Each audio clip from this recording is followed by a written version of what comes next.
Hello my dear student, welcome back my YouTube channel. आज के इस वीडियो में हम सीखेंगे क्लास 10th प्रतिस्थापन विधि। चलो वीडियो को शुरू करते हैं। बहुत ही बेसिक से सिखाऊंगा आपको प्रतिस्थापन विधि क्या है। देखिए, प्रतिस्थापन का मतलब होता है प्रतिस्थापन, यानी कि स्थान को बदलकर एक्स और वाई का मान निकालना। इसका यही मतलब होता है प्रतिस्थापन, एक दूसरे का स्थान बदलकर। तो चलो वीडियो को शुरू करते हैं। तो इस क्वेश्चन को मैं सॉल्व करता हूँ। हल आप भी कॉपी पर इसको नोट करिए और अच्छे से ध्यानपूर्वक आप वीडियो को अंत तक देखना है। तो समीकरण बनाते हैं 3x प्लस का 4y बराबर 10। तो क्या करेंगे, इस समीकरण इसको हम पहले समीकरण बनाते हैं, समीकरण 1 मान लेंगे। इसी प्रकार से इस समीकरण को 2x माइनस का 2y बराबर 2, इसे क्या करेंगे समीकरण 2 मान लेंगे। सर्वप्रथम आपको कोई भी संख्या दी, इस प्रकार के समीकरण दिए हो, आपको समीकरण 1 समीकरण 2 को मानना ही पड़ेगा। अब मानने के बाद क्या करेंगे, प्रतिस्थापन विधि से हल करना है। तो हम क्या करेंगे, स्थान को बदलेंगे। तो हम क्या करेंगे, समीकरण 1 से अब समीकरण 1 से x का मान लेने पर x का मान हम निकालते हैं। इससे क्या करेंगे, x का मान निकालेंगे। भाई x का निकालो या y का निकालो, बात एक ही। हम यहाँ पे x का मान निकालते हैं। तो समीकरण दिया है 3x प्लस 4y बराबर 10, यही तो दिया है। अब यहाँ पर मान निकालते हैं। तो 3x बराबर 10 माइनस, देखो कोई संख्या प्लस की है, बराबर को चले जाओगे वो हमेशा माइनस की हो जाती है। तो माइनस करेंगे 4y हो जाएगा। अब क्या करेंगे, हमें x का निकालना, क्योंकि x के साथ हमें कुछ नहीं रखना है, ये ध्यान रखना। आपको x के साथ गुणे में है तो उसको भी भेज देना है। तो क्या करेंगे, x बराबर क्या निकलेगा, x बराबर 10 माइनस का 4y। आप देखिए कोई संख्या गुणे में तो बराबर को चले जाओगे हमेशा बट्टे में आ जाएगी, क्योंकि ये x के गुणे में तो बराबर को चले जाओगे बट्टे में आ जाएगा। क्या हो जाएगा 3। इसे समीकरण हम क्या मान लेंगे, समीकरण इसको 3 मान लेंगे। इतना करने के बाद इतना स्टेप आपको करना ही है। आप क्या करेंगे, जो x का मान निकला है इसको हम उठाकर समीकरण 2 में रख देंगे ताकि हमारा मान निकल आए। अब क्या करेंगे, यहाँ पर x का मान, यहाँ पर लिखेंगे x का मान समीकरण 2 में रखने पर क्या करेंगे, समीकरण 2 में रखेंगे, समीकरण 1 में नहीं, बल्कि हम समीकरण 2 में रखेंगे, क्योंकि एक समीकरण 1 से हमने मान तो निकाला ही है। तो क्या करेंगे, समीकरण 2 में रखेंगे। ये यहाँ पर ध्यान में रखना है आपको, समीकरण 2 में रखेंगे। तो समीकरण 2 क्या हमारा है, 2x माइनस का 2y बराबर 2, यही तो दिया। अब यहाँ पर हम उठाकर रख देते हैं x का मान आसानी से, क्योंकि मैं प्रतिस्थापन विधि से हल कर रहा हूँ। तो क्या करेंगे 2, अब x की जगह पर इतना रख सकते हैं, क्योंकि बराबर है तो x की जगह पर हम इतना मान रख सकते हैं या नहीं, तो रख देते हैं 10 माइनस 4y, यही इसी को हम कहते हैं प्रतिस्थापन विधि 3। ये इतना हो गया। माइनस का ये 2y दिया तो माइनस का 2y रख देंगे, बराबर का 2 दिया तो यहाँ पर हम 2 रख देंगे। इतना समझ में आ गया। अब हम क्या करेंगे, इसको हल करेंगे। 2 की गुणा अंदर करा देंगे, क्या हो जाएगा ब्रैकेट में, तो 2 दहम 20 हो जाएगा।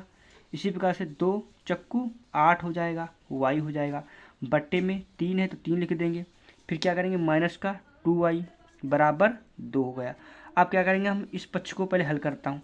तो यहाँ पर 1 मान लेंगे। अब क्या करेंगे, देखो भिन्न का रूप में बन गया, हम इसकी तिरछी गुणा कर लेंगे। तो तिरछी गुणा करता हूँ तो क्या हो जाएगा इसका, तो 20 माइनस का आपका 8y, क्योंकि 1 की गुणा इसमें करोगे इतना ही रहेगा, माइनस का 3 दूनी 6y हो जाएगा। क्या हो जाएगा 6y, बट्टे में क्या आ जाएगा 3 हो जाएगा, बराबर 2। यही तो हो गया।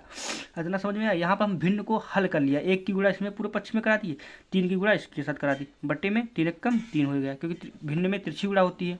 अब क्या करेंगे, हम इसको उधर भेज देंगे, यहाँ पर 1 मानकर इसको उधर भेज देंगे। तो क्या हो जाएगा इसका 20 माइनस का 8y माइनस का 6y बराबर 3 दूनी 6 हो जाएगा। क्या हो जाएगा 3 दूनी 6, और एक की गुणा इसमें कराएंगे पूरे में तो इतना ही रहेगा। अब इसको हम हल करते हैं तो क्या हो जाएगा 20 माइनस का 8 6 14y, क्योंकि जुड़ जाएगा 8 6 14y हो जाएगा। क्या हो जाएगा 8 6 14 बराबर 6 हो जाएगा। अब इसको हम हल करेंगे तो देखिए माइनस का 14y बराबर 6, अब बराबर के उधर ले जाओगे हमेशा क्या हो जाएगी, माइनस की हो जाएगी, माइनस का 20 हो जाएगा। अब यहाँ पर हम क्या करेंगे, हम हल करेंगे तो माइनस का 14y बराबर 20 से 6 गया, माइनस का 14 बचेगा, यही तो बचेगा। अब देखिए माइनस माइनस कट जाएगा, अब y का मान निकल आएगा, 14/14 हो जाएगा। तो 14 कम 14, 14 कम 14, यानी कि y का मान कितना आया, y का मान 1 हमारा आ गया। क्या आ गया, y का मान हमारा 1 आ गया। अब क्या करेंगे, यहाँ पर y का मान 1 निकला है। अब हम भाई y का मान तो निकल आया, अब हमें x का मान निकालना पड़ेगा। तो x का मान क्या करेंगे, यहाँ पर मैं आपको हल करके दिखाता हूँ। देखिए x का मान समीकरण 3 में यहाँ पर हम हल कर देता हूँ। यहाँ पर ध्यानपूर्वक देख लीजिए क्या करेंगे, y का मान समीकरण 3 में रखने पर, क्योंकि हमें x का मान निकल आएगा, ये आपको यहाँ पर स्टेप बाय स्टेप ध्यान में रखना है। यहाँ पर हम रखते हैं तो समीकरण 3 का x बराबर 10 - 4y/3 यही तो दिया है। अब इस मान हम उठा कर रख देते हैं तो x बराबर क्या हो जाएगा 10 - 4 गुणा, अब y का मान क्या निकाला था हमने, y का मान यहाँ पर देखिए क्या निकाला था, y का मान 1 निकाला था। बस इसी को उठाकर हम यहाँ पर रख देते हैं। तो रखते हैं यहाँ पर, तो क्या हो जाएगा 1/3 हो जाएगा। तो x बराबर क्या हो जाएगा 10 - 4 एकम 4/3। अब इसको हम हल करेंगे तो क्या आ जाएगा, इसको जब हल करेंगे तो x बराबर आ जाएगा 10 से 4 का 6 आ जाएगा, बट्टे में 3 है 3 हो गया। अब इसको 3 एकम 3 3 दूनी 6, तो x बराबर क्या हो गया 2 आ गया, 2 आ गया नहीं। तो हमारा यहाँ पर प्रतिस्थापन विधि का मतलब क्या हुआ, x का मान क्या हो गया 2 और y का मान 1 आ गया। ये हमारे क्या हो गए प्रतिस्थापन विधि में ये हो गया। अब इसी प्रकार से आप कोई भी क्वेश्चन हो आपको हल करना है और कमेंट अच्छे से, वीडियो अच्छा लगा तो लाइक और चैनल को सब्सक्राइब जरूर कर लेना है।